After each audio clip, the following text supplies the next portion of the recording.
Donc, si je ne suis pas rouge, ça veut dire que mon chat donne. Donc, de tout ce que j'ai sur mon teint, là, c'est mes rougeurs. Alors, je suis tombée sur la publication du live de cette dame et je me suis dit qu'en tant que blogueuse beauté, il fallait que je donne mon avis. Vous ne m'avez rien demandé, mais je vais quand même donner mon avis. Donc, apparemment, la dame, elle vend des cosmétiques. Et elle se plaint du fait que ses abonnés lui ont fait remarquer qu'elle a des rougeurs sur le visage. Ça, c'est d'après ce que j'ai compris, hein. Corrigez-moi si je me trompe. Déjà, est-ce que... En fait, déjà, la première chose que j'ai remarqué lorsque j'ai regardé cette vidéo, c'est que si avec les filtres, ces rougeurs apparaissent déjà comme ça, foncées comme ça veut dire que sans les filtres, ça doit être compliqué. Je ne juge pas, c'est juste un constat.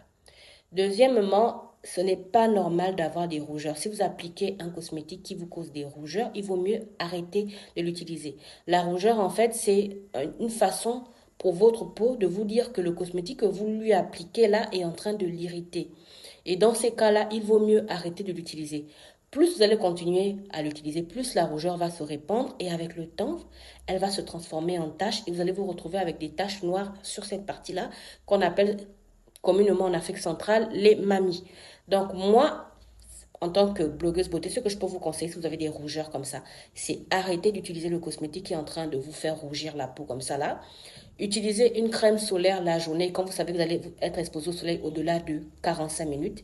Et le soir, vous utilisez un soin qui va traiter la rougeur et éviter que la rougeur se transforme en tache.